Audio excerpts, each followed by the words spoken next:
സെയിൽസിലുള്ള mind set എന്ന് പറഞ്ഞാല് നമുക്ക് നമ്മളോട് തന്നെ ഒരു വിശ്വാസം ഉണ്ടാവുക എന്നുള്ളതാണ് ഫസ്റ്റത്തെ കാര്യം. അതായത് നമ്മൾ ആദ്യം സെല്ല് ചെയ്യുന്നത് നമ്മളെ തന്നെയാണ്, നമ്മളൊരു കോൺഫിഡൻസിനെയാണ്. നമുക്ക് നമ്മളിൽ വിശ്വാസം ഉണ്ടെങ്കിൽ മാത്രമേ നമുക്ക് നമ്മുടെ പ്രൊഡക്റ്റ് അല്ലെങ്കിൽ സർവീസ് ആവട്ടെ നമുക്ക് കസ്റ്റമറെ അടുത്ത് ഒരു വിശ്വാസം നേടിയെടുക്കാൻ കഴിയും.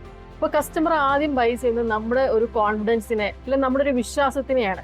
ആ ഒരു മൈൻഡ് സെറ്റിലേക്ക് നമ്മൾ എത്തുക എന്നുള്ളതാണ്. അതാണ് സെയിൽസിൽ ആദ്യം നമുക്ക് വേണ്ട ഒരു മൈൻഡ് സെറ്റ്. ഓക്കെ.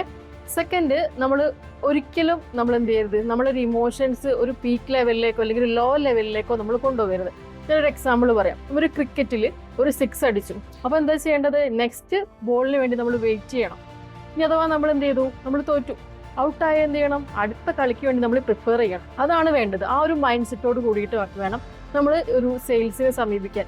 നമ്മൾ സെയിൽ കഴിഞ്ഞു, നമുക്ക് ഒരുപാട് കാര്യങ്ങൾ നേടിയെടുക്കാൻ കഴിഞ്ഞു, സെയിൽസ് കൊണ്ടുവരാൻ കഴിഞ്ഞു വെച്ചാൽ നമ്മൾ ഒരുപാട് അങ്ങ് സന്തോഷിക്കേണ്ട. നെക്സ്റ്റ് ലെവലിലേക്ക് പോകാൻ വേണ്ടിയുള്ള നമ്മൾ പ്രിപ്പയർഡ് ആവുക. ഓക്കെ. ഇപ്പൊ അഥവാ നമുക്ക് ഒന്നും ചെയ്യാൻ പറ്റിയില്ല, നമ്മൾ എന്താ പറയുക, നമ്മുടെ ടാർഗറ്റ് എത്തിയിട്ടില്ല, നമുക്ക് ഭയങ്കര പ്രഷർ വരികയാണ്, മുകളിൽ നിന്ന് പ്രഷർ വരികയാണ്, നമ്മൾ പറ്റങ്ങ് ലോ ആവേണ്ട, നമ്മൾ ശ്രമിച്ചുകൊണ്ടിരിക്കുക. ഈ ഒരു മൈൻഡ് സെറ്റിലേക്ക് നമ്മൾ പോകണം. പിന്നെ മൂന്നാമത് വേണ്ടതെന്ന് വെച്ചാൽ നോ എന്നുള്ള വാക്ക് നമ്മൾ പ്രതീക്ഷിക്കണം. ആ ഒരു വാക്കിനെ നമ്മൾ എങ്ങനെ എടുക്കുന്നു എന്നുള്ളത് ഭയങ്കര ഇമ്പോർട്ടൻ്റാണ്. കാരണം എല്ലാ കസ്റ്റമേഴ്സും നമ്മുടേതല്ല. അവർ റിജക്റ്റ് ചെയ്യുന്നത് നമ്മളെയല്ല, നമ്മളെ പ്രൊഡക്റ്റിനെയോ സർവീസിനെയോ ആണ്. ആ ഒരു മൈൻഡ് സെറ്റ് കൊണ്ടുവരിക. അപ്പം നമ്മൾ നെക്സ്റ്റ് കസ്റ്റമറുടെ അടുത്തേക്ക് പോവുക, ആ ഒരു ക്യൂരിയോസിറ്റിയോട് കൂടിയിട്ട് തന്നെ പോവുക. നമ്മൾ ഫസ്റ്റിൽ ഡോറ് മുട്ടുന്നതും 10ാമത്തെ ഡോറ് മുട്ടുന്നതും ഒരേ ക്യൂരിയോസിറ്റിയോട് കൂടി ആവുക. അതായത് ഫസ്റ്റിൽ ആളെടുത്ത് പോയി ഈ 9 പേര് റിജക്ട് ചെയ്തെന്ന് വെച്ച് 10ാമത്തെ ആളായിരിക്കും ചിലപ്പോൾ നമ്മുടെ പ്രൊഡക്റ്റ് വാങ്ങുന്നത്.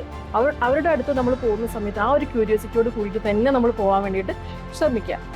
പിന്നെ വേണ്ടത് ഒരു സെൽഫ് ടോക്ക്. അതായത് നമുക്ക് പറ്റും, അതായത് നമ്മളോട് തന്നെ നമ്മൾ പറയാം, നമ്മൾ ഉള്ളിൽ തന്നെ നമ്മൾ സംസാരിക്കാം. അതായത് നമ്മളെ കൊണ്ട് ഇത് ചെയ്യാൻ പറ്റും, അല്ലെങ്കിൽ ഈ മാസം നമ്മൾ ഇത്ര കാര്യങ്ങൾ ചെയ്യും, അല്ലെങ്കിൽ ഞാൻ ഇങ്ങനെ ഇമ്പ്രൂവ് ചെയ്യുന്നുള്ളത്. ഒരു സെൽഫ് ടോക്ക് നമ്മൾ എപ്പോഴും ചെയ്യുന്നത് ഒരു സെയിൽസ് പേഴ്സണെ സംബന്ധിച്ച് വളരെ വേണ്ടിയുള്ള ഒരു കാര്യമാണ്. നിങ്ങൾ മനസ്സിലാക്കുക, സെയിൽസ് എന്നുള്ളത് നമ്മൾ പുറത്തുള്ള ആളുകളോട് ചെയ്യുന്ന ഒരു യുദ്ധമല്ല. നമ്മുടെ ഉള്ളിൽ നമ്മളെ പേടിയോടും നമ്മളെ മടിയോടും നമ്മളെ വെറുപ്പിനോടും നമ്മൾ തന്നെ ചെയ്യുന്ന ഒരു യുദ്ധമാണ് ഒരു സെയിൽസ് പേഴ്സന്റെ മൈൻഡ് സെറ്റ് എന്നുള്ളത്. അപ്പോൾ ഈ ഒരു മൈൻഡ് സെറ്റ് നിങ്ങൾ കൊണ്ടുവരിക.